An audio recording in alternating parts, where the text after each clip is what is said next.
Juliet Schor has a very striking feature for an economist. It's because she's a woman. But the Bernard Maris chair is very open, so we decided to include women in our scientific council. That's a very open-minded decision. The profession of economist has many defects, one of which is to be too machist. There's an article that is making a buzz with the economist most quoted in the world, and the robot portrait is a North American white male of 60 years of age or European. So it's difficult to be a woman in society for many aspects. It's also difficult when you want to have a career. Juliet Schor has another specificity. She's currently a sociologist at the Boston College after having worked as an economist at the Harvard University. And when I asked her if it was a choice for her to have left the sect of economists to become a sociologist, she said that it was merely because of it, the purpose of her research. She was focusing on the culture of consumption, and the culture of consumption is a too important topic to be studied by economists. And so they're not interested in that. So she decided to become a sociologist. She received in 2006 the Leontief Award, which is a sort of Nobel Prize for alternative economy, for her work focusing on consumption, work, inequalities, and environment. Bernard Maris said that there are two thoughts in standard economics. Currency, we had a great specialist of that, and time. And if we can remember something of Juliet Schor's work, it's her concern about time, how we use our time both at work and for consumption. She wrote books that were bestsellers because she wants to produce works for larger audiences. She published The Overworked American, where she showed that the historic decrease of working time stopped and followed another trend, and she showed that in the largest country of the world we were working more. She also published The Overspent American to show that the culture of consumption was leading American people to spend a lot of money without having more well-being, and with dramatic consequences on the environment. Which is more and more at the heart of our concerns over the last years, and she will talk about that in her speech. You can also read that in French. Because on the initiative of the small but excellent Institute Veblen, her latest book was translated into French, and it's called The True Wealth and Economics of Time Regained, which is it's under the support of another member of our scientific council who's also present this afternoon. And in this book, Juliet Schor supports an old idea which was supported by all progressives since the Industrial Revolution. It's the reduction of working time. It's only by reducing working time and working hours that we can have time for ourselves, for our relatives, for our well-being. It's by working less that we'll destroy less environment, because we'll be more careful about what we have, we'll repair more things, we'll use them several times instead of throwing them away after a single use. Juliet Schor also implements her ideas in her personal life within her NGO Center for a New American Dream, which is proposing another American dream than the consumption society, a dream built on living together and quality of life rather than quantity of assets. Like Bernard Maris, Juliet Schor likes to hit strong and precisely on her economist colleagues, as she will show in her speech, which will be focusing on the greatest challenge of our times, climate change. I can begin? Yeah, great. Thank you. Bonjour. It's a great pleasure and an honor to be present here for the inauguration of the Bernard Maris UNESCO Chair. Today, more than ever, it's okay?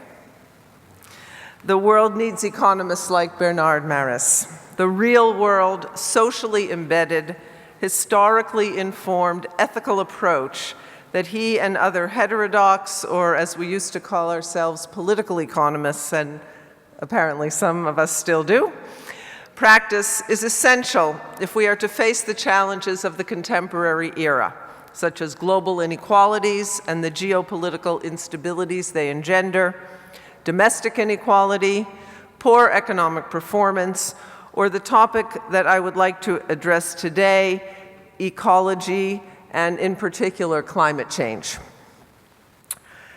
As I stand here in Paris in this magnificent hall, I cannot go any further without expressing my profound and deep sense of gratitude to the government and people of France for your magnificent job as hosts of the COP21. The combination of ethical commitment, perseverance, hospitality, and wisdom led to a result that was beyond anyone's expectations. After 21 conferences of the parties, this is the first time we can make such a statement. Past COPs have disappointed, and often bitterly so. I have confidence today that we can meet the daunting challenge of climate change, something I could not have said on December 1st. When the history of our era is written,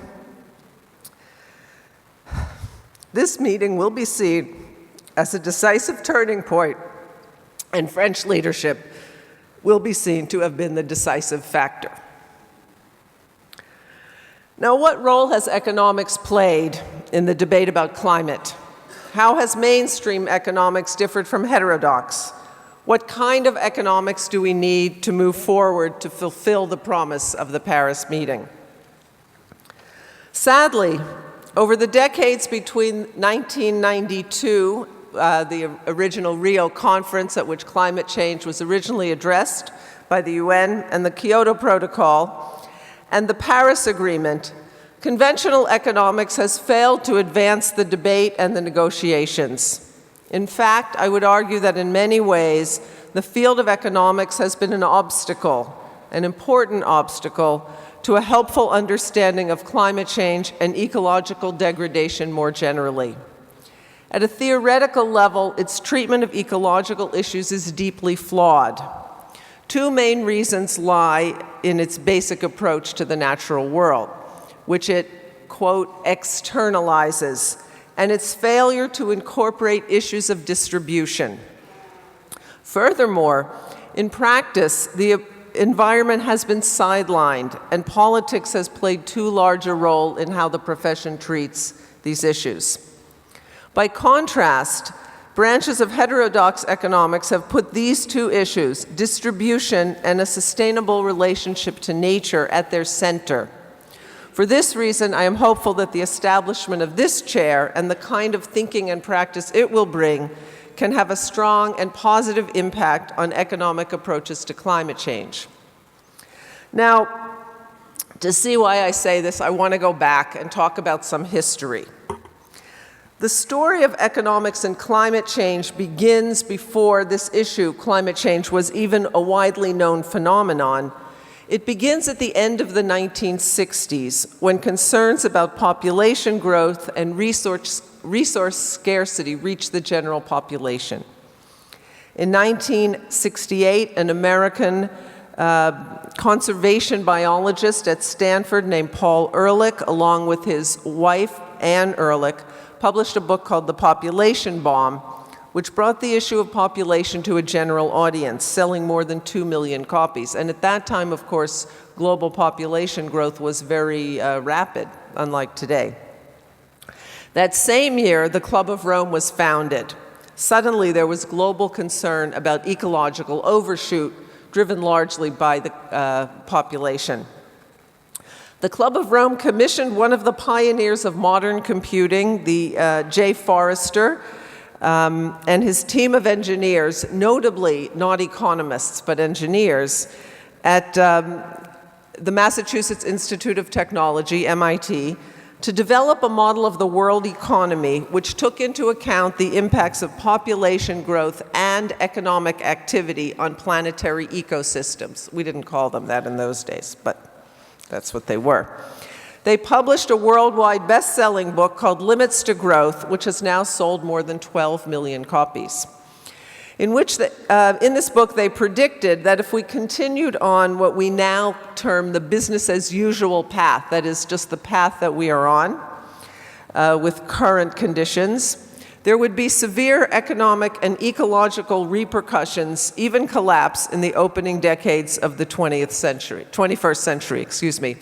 And of course, it's interesting to think about the first 15 years of the 21st century in light of this prediction, because we have had considerable economic turmoil as well as mounting ecological degradation and evidence. That's a much longer discussion about the accuracy of the predictions. The book itself led to widespread debate, and I believe that the outcome of those debates had an unfortunate impact on economists' later responses to climate change. Not surprisingly, mainstream economists were dismissive and quite arrogant about the MIT model. William Nordhaus of Yale, who probably remains the leading environmental economist in the United States, wrote a series of papers criticizing the simplistic, although clearly it was a very simplistic model, but very pioneering. The simplistic modeling of the MIT team, largely on two grounds. One is that they underestimated opportunities for substitution in production, so that if one thing got scarce, you could move to another. And secondly, on the role of prices on agents' behavioral responses to resource scarcities that might develop. There were no prices in the model. Nobel laureate Robert Solow famously posited the possibility of so much substitutability that at finite cost, humans might be, quote, freed of dependence on exhaustible resources altogether. That's a stunning statement. Now, the economists won the battle, which included a famous bet between Paul Ehrlich and free market advocate Julian Simon about what would happen to the prices of non-renewable resources. At that time, it was the non-renewables that people were most worried about, shortages of oil and metals and so forth. Ehrlich hadn't foreseen the 1980s recession and the decline in demand it would bring. And so he lost the bet very badly. They bet on prices of copper and oil and many commodities.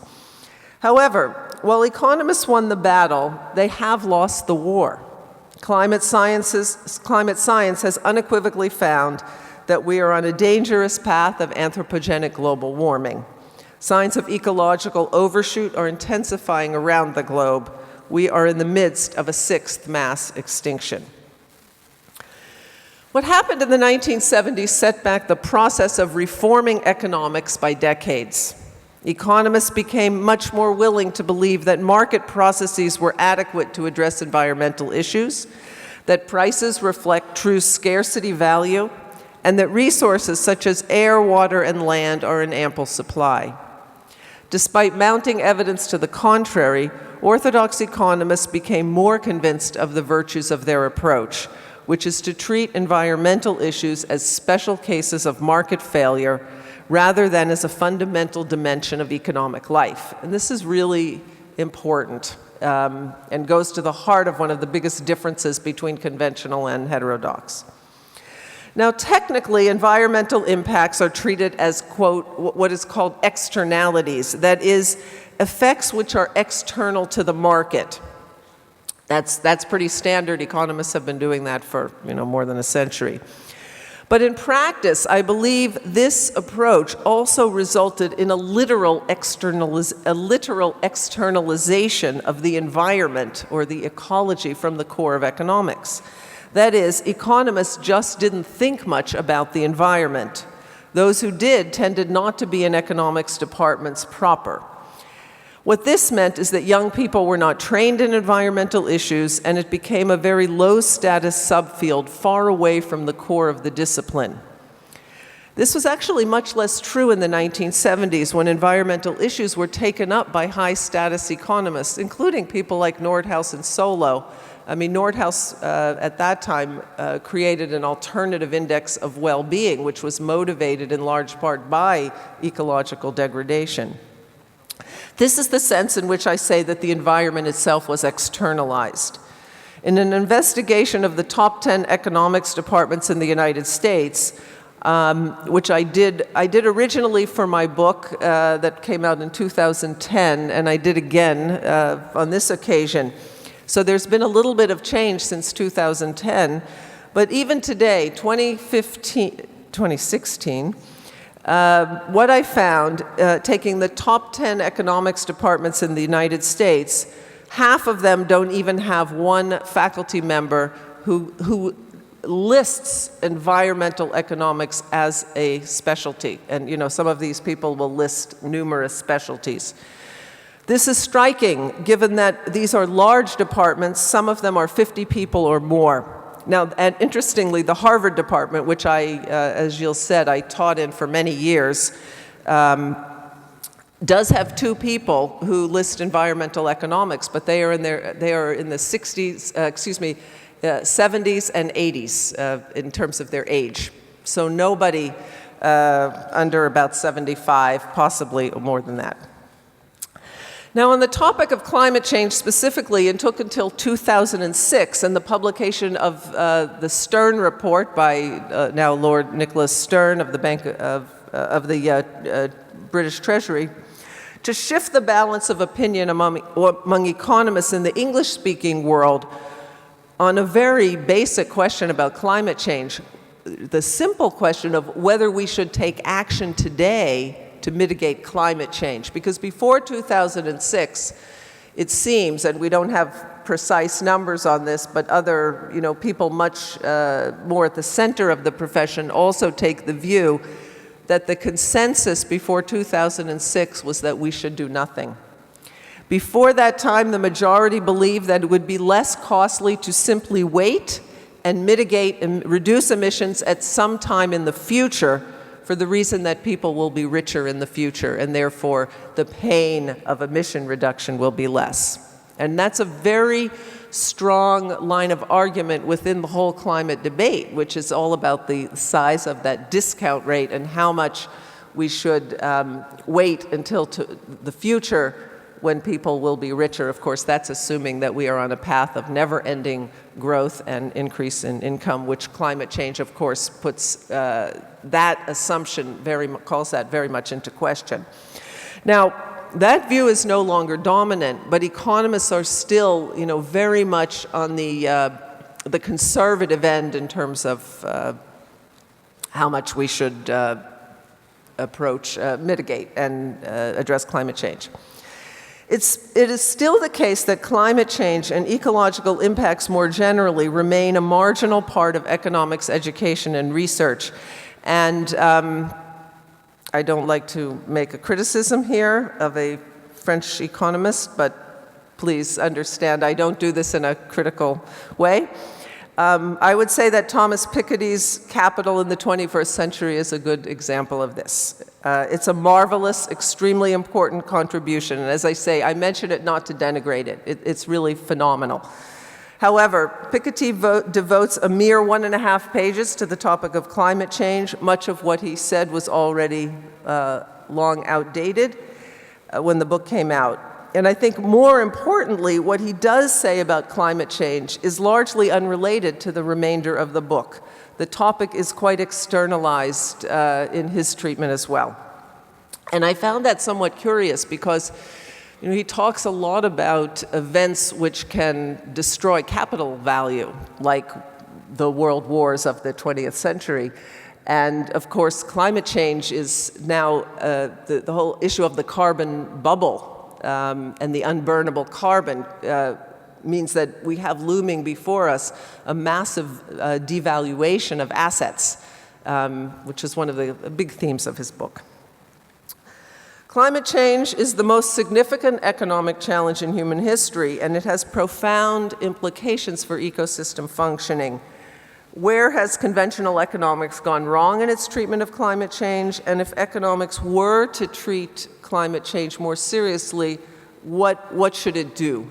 How should it think about it? So the first point I want to make is a simple one. It's a well-known point, but I do think it bears repeating, which is that our understanding of the economy must begin with the fact that it is a subsystem of the biosphere, and that economic activity must ultimately be sustainable with respect to that biosphere. I mean, that's the fundamental premise of ecological economics. And one that Bernard Maris apparently was, very in sync with, that concept of, that core concept of the economy as a subsystem of the biosphere. The flows of energy and materials between the human economy and the biosphere must be considered in relationship to flows of value. And the movement of French graduate students, Gilles Ravaud being one of the founders, of some years ago, originally called post-autistic economics, now going by the name of real-world economics, spoke to this issue and criticized the overly formal approaches that were being taught and their isolation from real empirical facts, including facts of chemistry, biology, and so forth. Now, if we take biophysical limits seriously, then the role of growth in economic theory and research becomes much more complex and much more interesting and more closely connected to human responsibility than it is in conventional economics. Now, in pure economic theory, growth itself is not a desideratum. That is, it is not a desirable thing. And this is often misunderstood by people outside the profession. Conventional mainstream theory takes well-being as its object, not growth. But in practice, growth has been thought to be the foundation of well-being. But when growth becomes an obstacle to sustainability and indeed survival, our attention to it must become much more serious. Does growth improve well-being? And the answer to that, I would say, is no longer obvious in wealthy countries.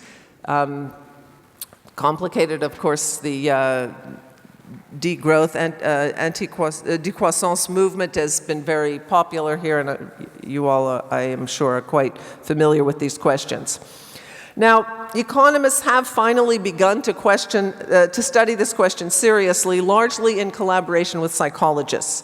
And they've come up, I think, with a reasonable answer, which is, it depends. Ça dépend. Higher incomes are vital for the poor, but for the middle class and the rich, they enhance well-being only under certain situations. And here, the distribution of income plays a central role in the connection between income growth and well-being. Highly unequally distributed growth does not typically enhance well-being and can even impede it. And that's, of course, what we've been seeing in recent years with this very imbalanced growth. Similarly, the impact of income growth on time use is very important, something economists have tended not to pay attention to. My friend Dominique Méda is here. She's spent many years studying this.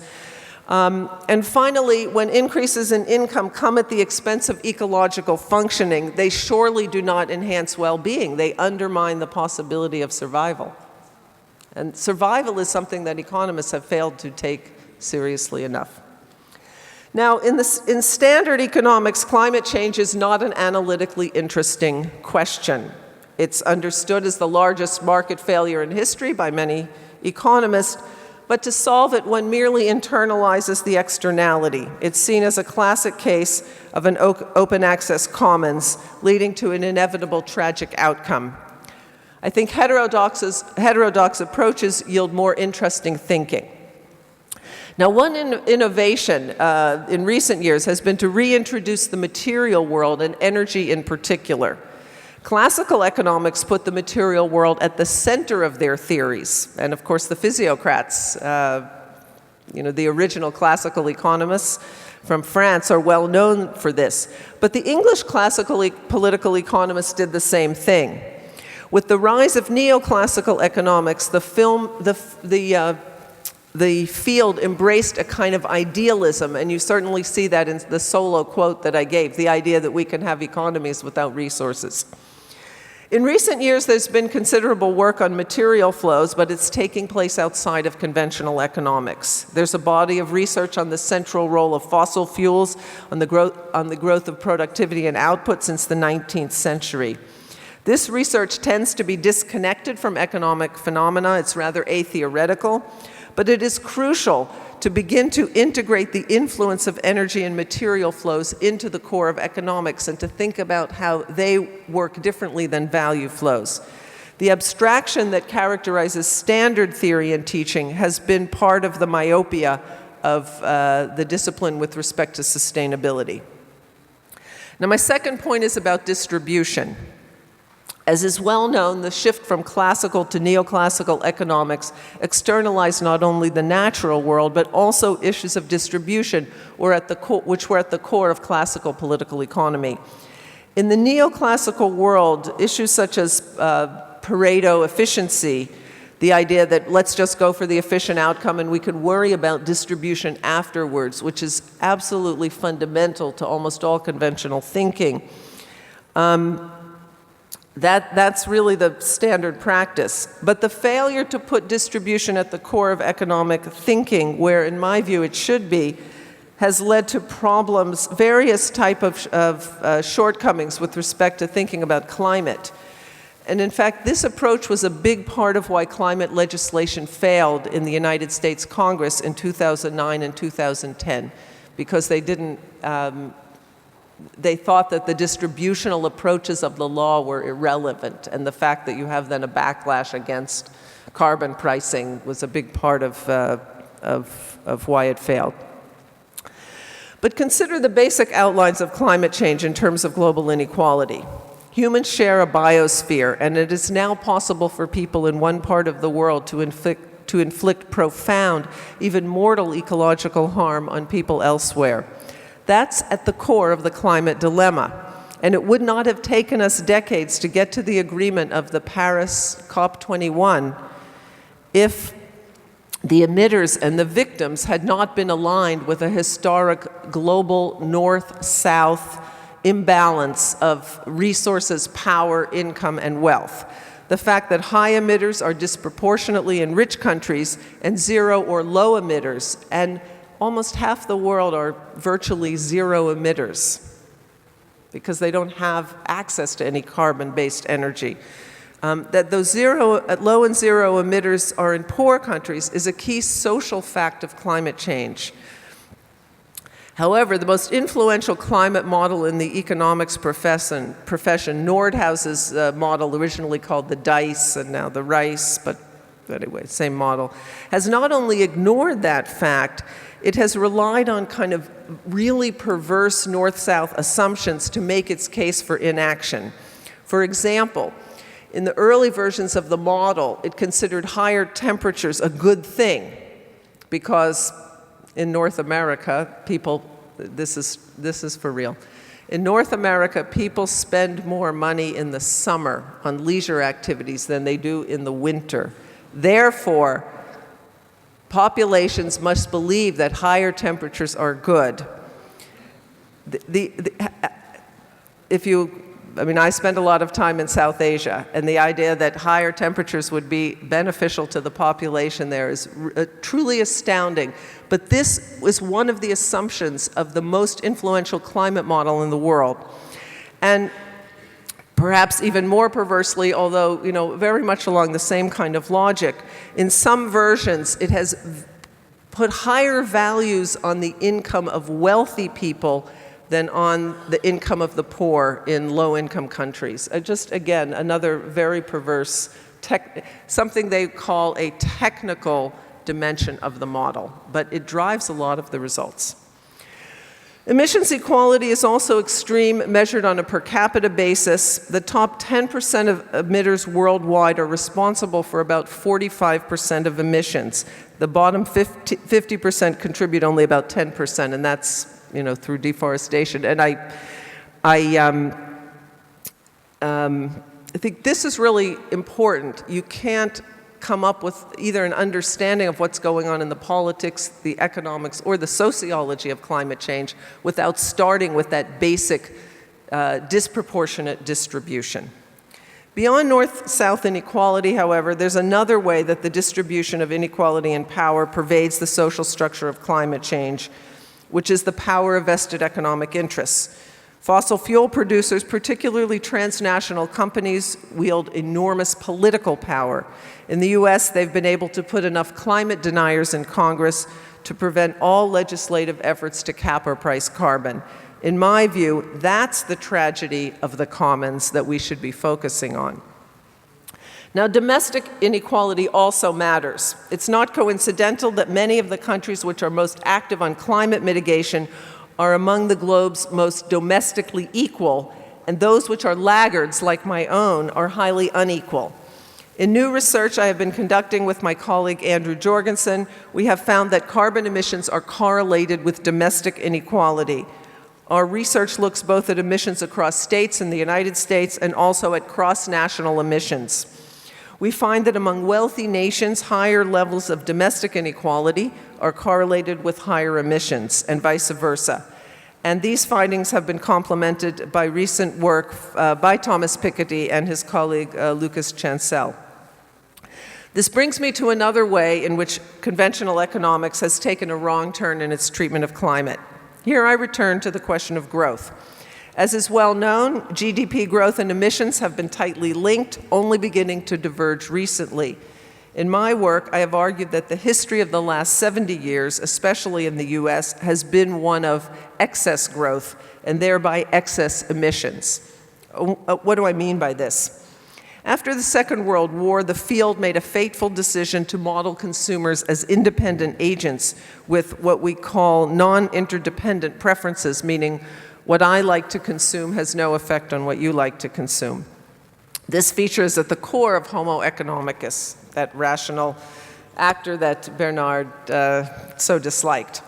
In consumption research, it led into a cul-de-sac that excluded the most interesting dynamics, which are the social ones, as the qualitative fields of sociology and anthropology discovered.